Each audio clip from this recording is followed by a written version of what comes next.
జిల్లా కేంద్రానికి మున్సిపాలిటీ పరిధిలో తహసీల్దార్ కార్యాలయం ముందు లగ్జర్ల ఘటన మీద ఆందోళన కోసం ప్రతిపక్ష నాయకుడు అదేవిధంగా బీఆర్ఎస్ వర్కింగ్ ప్రెసిడెంట్ కేటీఆర్ గారు వస్తున్న సందర్భంగా సూటిగా సిపిఐ పార్టీ పక్షాన ఒక ప్రశ్న ఇస్తూ ఉన్నాం.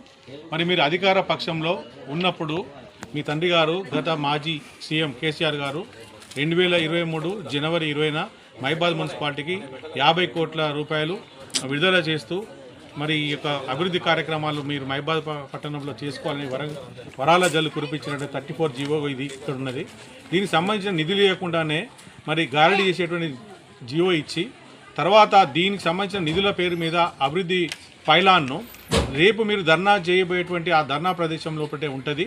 మరి నిధులు ఇవ్వకుండానే 50 కోట్ల నిధులు ఇవ్వకుండానే జీవో నెంబర్ 34 ఇచ్చి మీరు ఆవిష్కరించినటువంటి పైలాన్ను ఉంచాలా తొలగించాలా అనేది మీరే మీ విజ్ఞత ద్వారా తెలియజేయాలని చెప్పేసి సిపిఐ పార్టీ పక్షాన సూటిగా ప్రశ్నిస్తాను.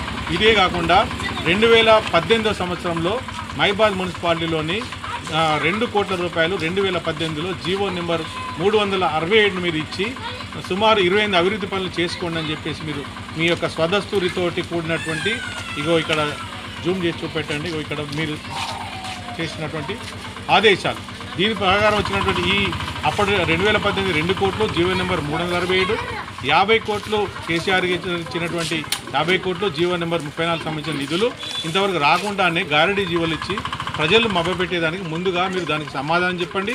రేపు మీరు ధర్నా చేసేటువంటి ప్రాంతంలో ఉన్నటువంటి మీరు ఆవిష్కరించినటువంటి ఆ యొక్క పైలాన్ను ఉంచుతారా తొలగిస్తారా మీరే సమాధానం చెప్పండి. అంతేకాకుండా ఇవాళ బీఆర్ఎస్ ఆఫీసు మైబాద్ జిల్లాకు సంబంధించింది. ఇవాళ అన్ని పార్టీలను దరఖాస్తులు పెట్టుకొని కేవలం బీఆర్ఎస్ పార్టీకి సంబంధించిన జిల్లా కార్యాలయం కోసం ఒక దళిత ఇందిరా కాలనీకి చెందినటువంటి చేపూరు లింగయ్యకు సంబంధించినటువంటి యొక్క స్థలాన్ని 1 ఎకరం పైన మీరు అక్రమంగా తీసుకున్నారు.